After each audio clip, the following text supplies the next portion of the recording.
जय गुरु जी, शुक्राना गुरु जी, अनंतम अनंतम शुक्राना गुरु जी। अगर आप भी अपना सत्संग हमारे साथ शेयर करना चाहते हैं तो डिस्क्रिप्शन में व्हाट्सएप नंबर और जीमेल आईडी दी हुई है। आप उस पर सत्संग को रिकॉर्ड करके उसकी ऑडियो हमें भेज सकते हैं। ये हमेशा ही हमें कहते हैं कि वहमा परमाविच नहीं पहना चाहिए।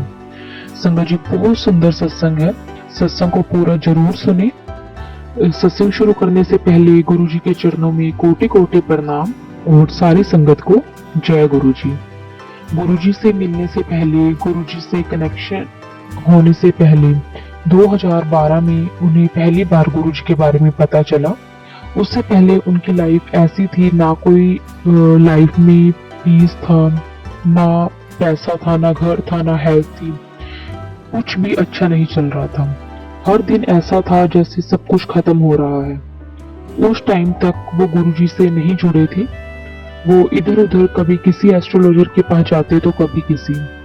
एक बार वो किसी एस्ट्रोलॉजर के पास गए। आंटी जी ने अपनी कुंडली उस एस्ट्रोलॉजर को दिखाई।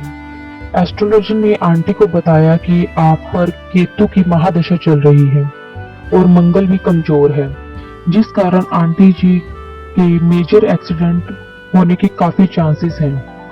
उस एस्ट्रोलॉजर ने आंटी जी और उनके हस्बैंड को 3 स्टोन पहनने के लिए बोल दिया।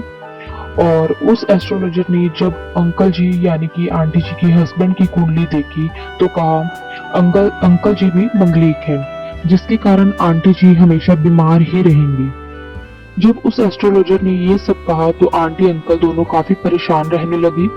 फिर एक दिन आंटी जी की किसी फ्रेंड के घर गुरु जी का सत्संग था, तो आंटी जी वहां गए। उस दिन आंटी जी को गुरु जी के बारे में पता चला। आंटी जी ने उस दिन फर्स्ट टाइम गुरु जी को देखा था, तो आंटी जी ने गुरु जी के सत्संग सुने। फिर एक दिन गुरु जी आंटी जी के ड्रीम में आए। तब तक आंटी जी ने सिर्फ 2-3 बार गुरु जी के सत्संग ही अटेंड किए थे। उन्हें इतना विश्वास तो नहीं था संगत जी, लेकिन आंटी जी ने सपने में देखा कि गुरु जी आंटी जी के घर 5 चोले में आए हैं और गुरु जी के सामने 2 नाग बैठे हैं। गुरुजी ने उन दोनों नाग को कुछ बोला और वो दोनों नाग वहां से चले गए। आंटी जी ने सुबह उठकर ये बात अपने हस्बैंड यानी कि अंकल जी को बताई। दोनों ये बात समझ नहीं पाए। उसके 2-3 दिन के बाद फिर वो किसी एस्ट्रोलॉजर के पास गए। जब उन्होंने अपनी कुंडली उन्हें दिखाई तो वो एस्ट्रोलॉजर ने आंटी जी को बोला कि आपकी केतु की दिशा खत्म हो गई है।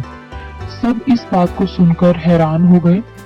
खुद वो एस्ट्रोलॉजर भी हैरान हो गया कि अभी कुछ दिन पहले जो उन्होंने आंटी जी को बताया था वो सब कैसे सही हो गया। संगत जी, उस दिन अंकल आंटी को समझ में आया कि उस दिन गुरुजी का सपने में आना, 2 नाग का दिखना और उनका गुरुजी के कहने पर चले जाना। संगत जी, गुरुजी ने आंटी के केतु की दशा को टाल दिया था।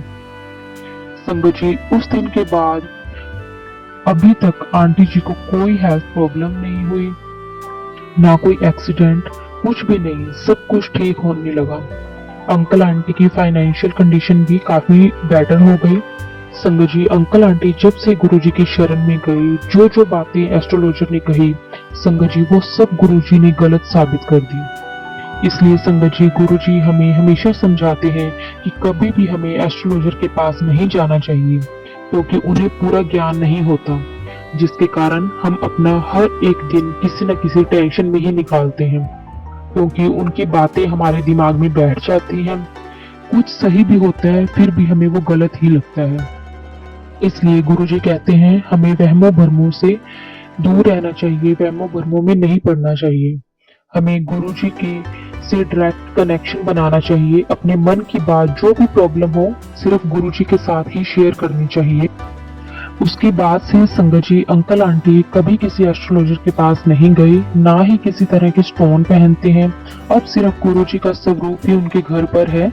जब कभी कोई प्रॉब्लम हो तो सिर्फ गुरुजी को ही बोलते हैं, क्योंकि गुरुजी अपने आप ही सब संभाल लेते हैं। हमें कभी एस्ट्रोलॉजर के चक्रों में नहीं पड़ना चाहिए। हमें हमेशा गुरुजी की शरण में रहकर गुरुजी की आज्ञा अनुसार ही चलना चाहिए। जय गुरु जी, शुक्राना गुरु जी, अनंतम अनंतम शुक्राना गुरु जी।